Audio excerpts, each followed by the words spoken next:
Nigel, this is Cityside Retail Park. That's right. And like to my left there is Costa Coffee. Everyone knows what a Costa Coffee is. But okay, to me, 1941, what am I looking at here? Well, 1941, this landscape was totally different. Behind me is where Gallagher's tobacco factory was. Everyone knows Gallagher's as a cigarette manufacturer. They had a massive factory here, possibly one of the biggest in Ireland. In front of us is where the York Street Flax Spinning Company was, and it was a 4-story high building which ran for a couple of hundred yards from York Street to North Queen Street. It was the largest flax spinning mill in Ireland, probably in the world. But between where we're standing now and that building, this was packed with terraced houses. There was 250 terraced houses between more or less where we're standing, which was where Earl Street was, and that the flax spinning company's building. On almost where we're standing now is where York Street Presbyterian Church was located. It was totally destroyed during the German air raids and was never rebuilt because the population, the demographics had changed, and this had become a more Catholic community, whereas in the early 20th century it would have been a more Protestant community. Across on the main street there would have been a series of commercial premises. So you had York Street Presbyterian Church, beside it was the Sun Laundry, which was destroyed on 16th April with the loss of one life, the caretaker. You then had a Bank of Ireland and 3 other premises. On the corner with Sussex Street, more or less in front of where the Cityside building is now, was Mrs. Melly's Supper Saloon. So basically what we would now call a restaurant or a chip shop, but basically that's where people would have called in on their way home to have a bite to eat. On the other side of York Street, there was 13 commercial premises with living accommodation. They would have been a mixture of hardware shops, grocery shops, all sorts of different shops with living quarters above. 7 members of one family, the Hutchinson family, died at 161 York Street. Mr. Hutchinson was a painter and decorator by trade, and he ran a shop selling home decoration, wallpaper, paints and so forth. All 13 of those premises were either destroyed during the German air raids or had to be demolished. And the same with the ones on this side of York Street. York Street Presbyterian Church was destroyed, Sun Laundry was destroyed, the Bank of Ireland stood because bankers always managed to survive every disaster, Of course, yeah. and the other houses were either badly damaged or demolished. So we're going to walk down towards where the Flax Spinning Company used to stand, because there is a memorial plaque there. So we're just going to walk on down. So where we're walking now is basically Vere Street would be coming up on our right hand side. Grove Street would have been coming up on our right hand side, and then we'd end up at Sussex Street. But the landscape has totally changed. Well, there's no conception of what this area looked like. And I have to say, you're talking away there, and I'm really struggling to put myself in the footsteps of 1941. You're talking about 250 houses, yep. Just where we're standing. Streets are now where the car park is. Banks, churches, and it's tobacco factory, and a flax gone. So Nigel, how are these areas commemorated?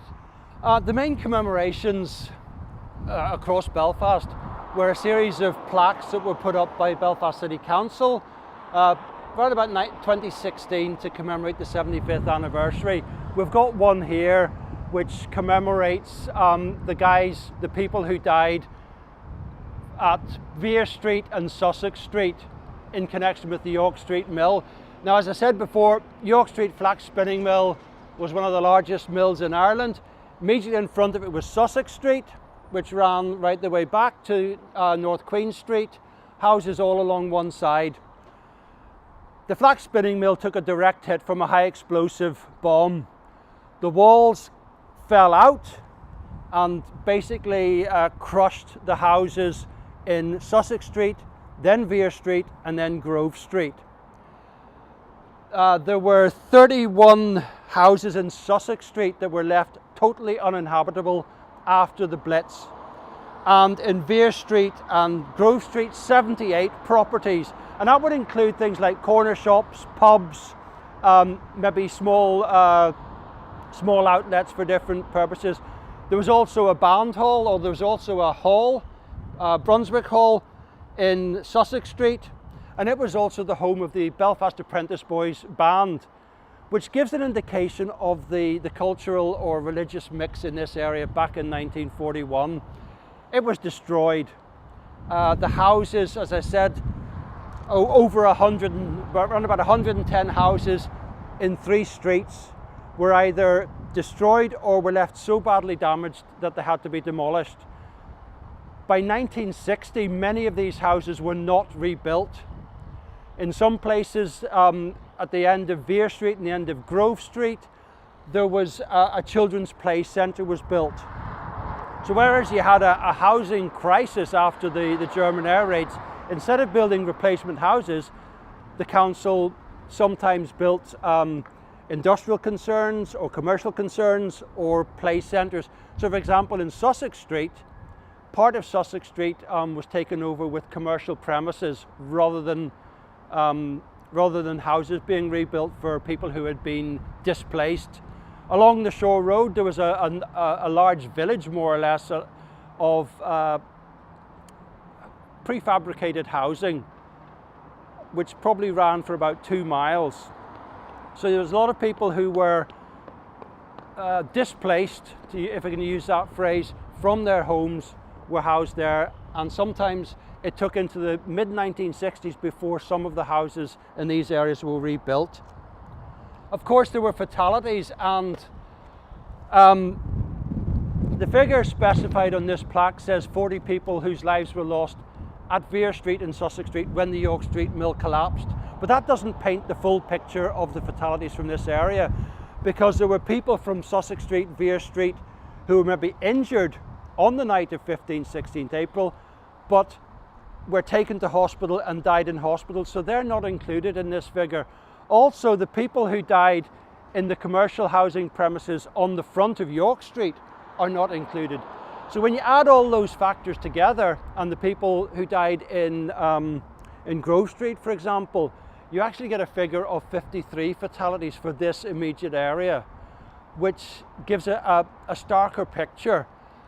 Who were these fatalities? Well, there were 2 ARP half-brothers. They were stationed at the Great George's Street ARP post.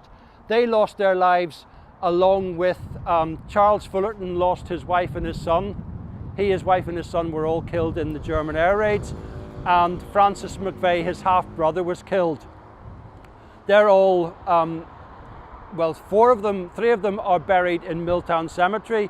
The body of Mrs. Fullerton was never found or was never identified. Never. And that's one of the tragedies, is that you get some people who were reported missing because no body was found, or the remains just could not be identified. Whenever you look at the records from the Civil Defence Authority of their casualty lists, you will see things like they would name the identified fatalities, and then they would have maybe a short list of half a dozen names for each casualty listing, and it would be things like female girl, about 10, wearing a red dress. And people were expected to be able to try and identify their daughter, granddaughter, whatever, from that sort of description. Later on, we'll be visiting St. George's Market, and I'll explain again just how the identification process worked. But for many cases, people just weren't identified. And there were a series of coroner's inquiries, mass coroner's inquiries, that were held. 4 of them were held in from June 1941 through to October 1941, where people who were reported as missing, there was evidence, and the coroner determined, yes, these people died or whatever. 250 or over 250 names were submitted for those coroner's inquiries. But some of the names, ironically, were people who had not died.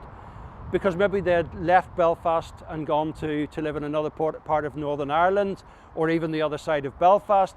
And whenever people were being asked to put forward names of people missing, neighbours were saying, oh, I haven't seen Jimmy and Sarah since the German air raids. So they would be put down as missing, but maybe Jimmy and Sarah had moved to somewhere else, and they would then come to the coroner's inquiry or send evidence to the coroner's inquiry to say, look, we're not dead. So there had to be modifications. But another couple of the fatalities is quite a tragic case. Thomas Flood, who lived in Pilot Street, which was further on down towards closer to Belfast Lough, he was visiting his girlfriend, possibly his fiancée, who lived in Vere Street. Her name was, so you're going to have to cut there. Yeah, right, sorry, I'll start that bit again. So one of the tragic cases, to my mind at any rate, regards Thomas Flood and Frances McKenna. Thomas Flood lived in Pilot Street, not far away, and he was visiting his girlfriend, possibly his fiancée Frances, at her home. They were both killed in the German air raids. He was 20 and Frances was 18. So young lovers, think Romeo and Juliet, although they weren't cross community. They were both buried together in Milltown Cemetery.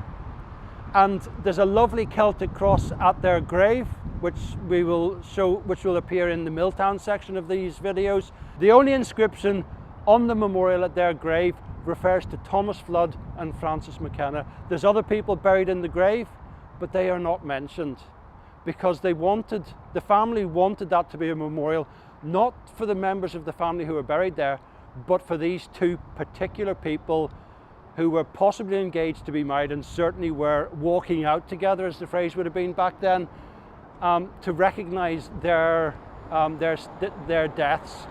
And I think that's something which, it's not the only, there was another couple in a similar circumstance who also happened to live not far from here. And it's tragic when anybody dies in an air raid. But I think there's a certain tragedy when you get a situation where it's two young lovers. It just adds a bit of poignancy to the whole, because they had their whole lives in front of themselves.